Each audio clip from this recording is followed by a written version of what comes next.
uko bameze. Iyi menye uko umeze ntigusiga uko igusaza. Ntumbwire ngo humura ntizagusiga uko igusaza.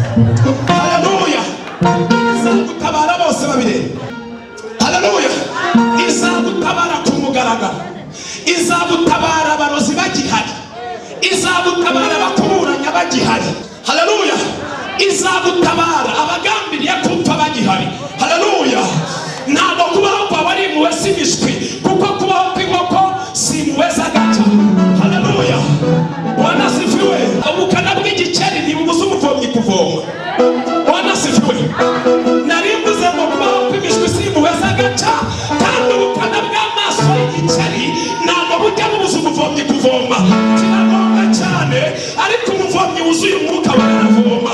Abarozi kuroga bazaroga, abanzi bazagutega imitego, abakubeshyera bazaba benshi, abandi ibyo ukora bazabwira, ariko niba ari Imana yaguhagurukije muri zabiherekeza.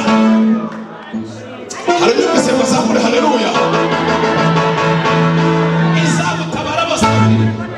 Twinjiye mu kwezi kw'imbabazi, twinjiye mu kwezi kw'andi mahirwe. Hari amahirwe twabonye abarokore tuyapfusha ubusa, tuyatera inyoni, ariko Uwiteka yumvise gutaka kw'abari gusenga. Haleluya. Ndagira gutangariza itangazo ko twinjiye mu kwezi kw'imbabazi. Ndebera muri Ezira, ukwezi kw'imbabazi Imana ikoreramo imirimo n'ibitangaza. Ukwezi kw'imbabazi Imana igiye guhemburiramo abarokore. Vuga ngo nanjye ndagenderewe, nanjye bizangeraho. Ndumva hari agacu k'ibitangaza ku buzima bwanjye. Somera Ezira igice cya 10, turahera ku murongo wa mbere, ariko turibanda ku wa 16. Haleluya. Ariko noneho muri ibyo haracyariho ibyiringiro by'uko Abisiraheli bakira. Haleluya. Amen. Umva ijambo rihembu. Nubwo amahano yakozwe, nubwo amabi yakozwe, ariko haracyari ibyiringiro.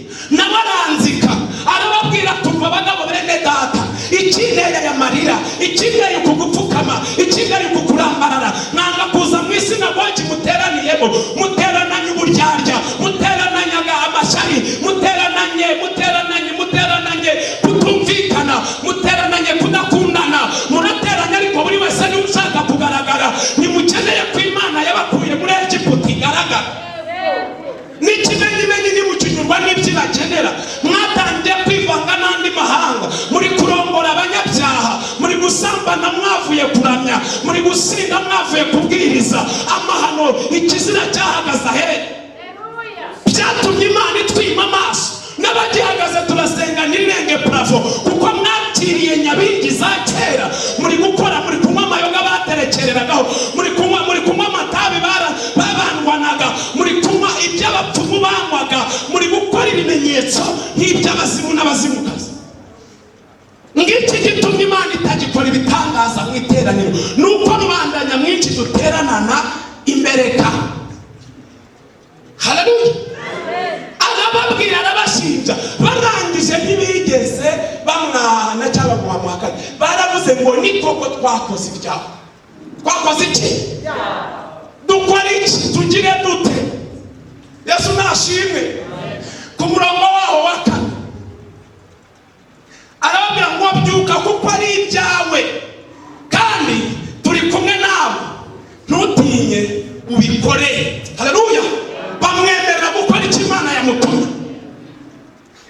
Baramubwira ngo nibyo koko twarabikoze, dukora iki? Ezera aravuga ngo nimwihane mwese, kuko mwacumuye kuma nako twacumuye kuma, nawe ntiyikuramo ngo kuko bumwe agatukisha bose. Yabaye umunyabyaha mu bandi, kwari mu ishanga ry'abanyabyaha.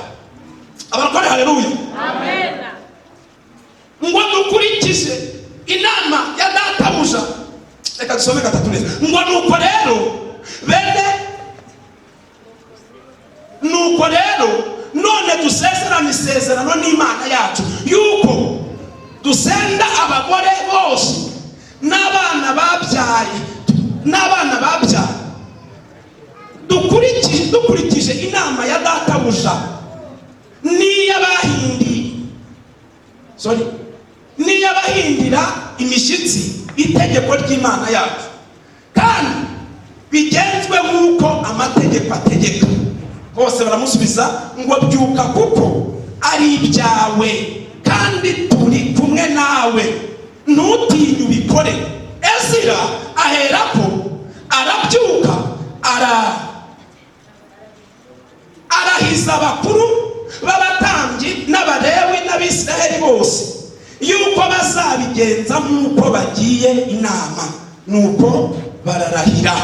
Tujya ku murongo wa 16, ibindi muze kubisoma mwitonze. Nuko abavukiye mu bunyage babigenza batyo, maze Ezira umutambyi n'abatware bamwe b'amazu ya ba sekuruza uko amazu yabo yarari, bose uko amazina yabo yarari, baratoranywa. Hanyuma ku munsi wa mbere w'ukwezi kwa 10 bicazwa no kubigenzura. Haleluya. Uyu munsi ni wa kangahe? Ukwezi kwa kangahe?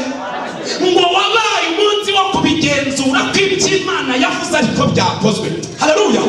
Ndagira ngo uyu mugoroba wowe wateranye, Imana ikumbera amavuta yo kugenzura ibitari kugenda neza, unarebe niba iby'Imana yavuze muri korali ariko biri gukorwa, iby'Imana yavuze mu binginzi ariko biri gukorwa, iby'Imana yavuze mu bahanuzi ariko biri gukorwa, iby'Imana yavuze mu batambyi ariko biri gukorwa, iby'Imana yavuze mu gisekuru cyawe ariko biri gukorwa.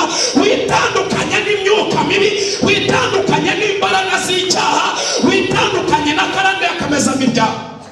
Nurangiza witandukanye na karande y'ibyo turi kwicira muri iyi minsi. Ntabwo karande zose ari za basogokuruza.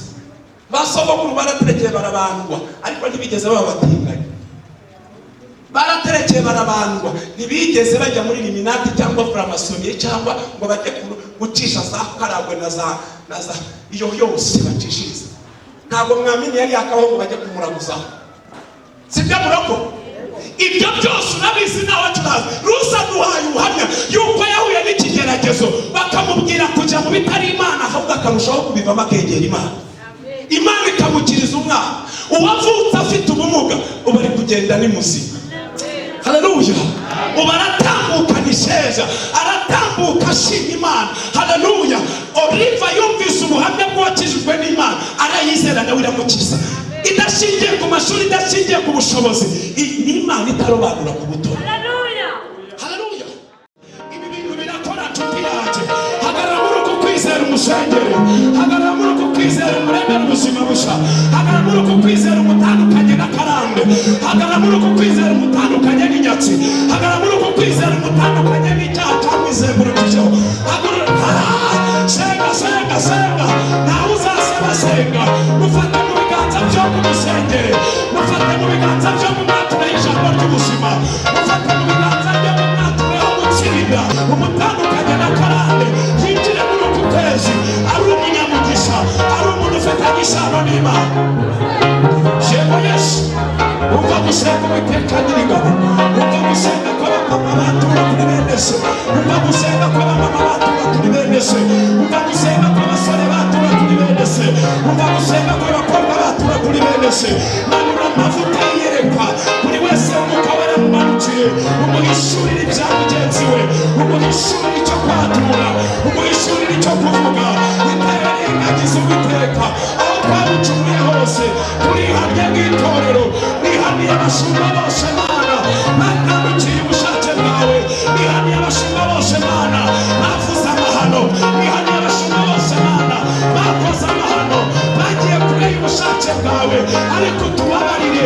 Nyir'ingabo manitse amaboko kubw'abatambyi bose, kubw'abahanuzi bose bavuze utavuze, mu izina rya Yesu imbabazi zawe zitubeho. Ndayamanitse muri uku kwezi kwa 10 ku munsi wa mbere, nyemerera wese Mwuka Wera agenzura imitima yacu. Ni ukuri turamenetse Mana, utabura kugenza ngo Yesaya agarutse mu nzu yawe, umwaka muze yatanzemo marakubona ukuri, akikunda amenya neza ko ari umunyaminwa yanduye, ababazwa n'ibyo byaha, yumva gushije ishyano kuko utabura kugenza. Umwoherereza umuserafi amukoze ikara ryaka umuriro ku munwa, arameza, uramuhamagara, uramutuma. Reka buri wese wateranye yeswe n'imbabazi zawe, yeswe n'ubuntu bwawe, yongere kumva ijwi ryo kumukorera umutume mu izina rya Yesu. Urakoze kumvise gusenga kwacu, urakoze kubw'imbabazi zawe. Babarira abaramyi, babarira abahanzi, babarira abigitsi, babarira abavugabutumwa, babarira abizera, babarira protokole, babarira abadiyakoni. Urakoze kubyumvise, tandukanye ubuzima bwacu nibyo twari twarivanzemo. Tukwemereye kugendana nawe, tukwemereye gukorana nawe, ubushake bwawe bukoreke. Tugukomeye amashyi tugushimira kuri Imana y'imbabazi. Ayo mashyi ni ayawe Mana, ijambo ni izawe, ayo majwi ni ayawe. Zamura ijwi rishima Imana ikubabariye, zamura ijwi rishima Imana iguhinduriye amateka, zamura ijwi rishima Imana igutandukanyije n'abo batsindwa. Zamura cyane, haleluya. Mu izina rya Yesu akira imbabazi, mu izina rya Yesu akira imbaraga, mu izina rya Yesu akira kuneza, mu izina rya Yesu akira guhindurirwa amateka, mu izina rya Yesu akira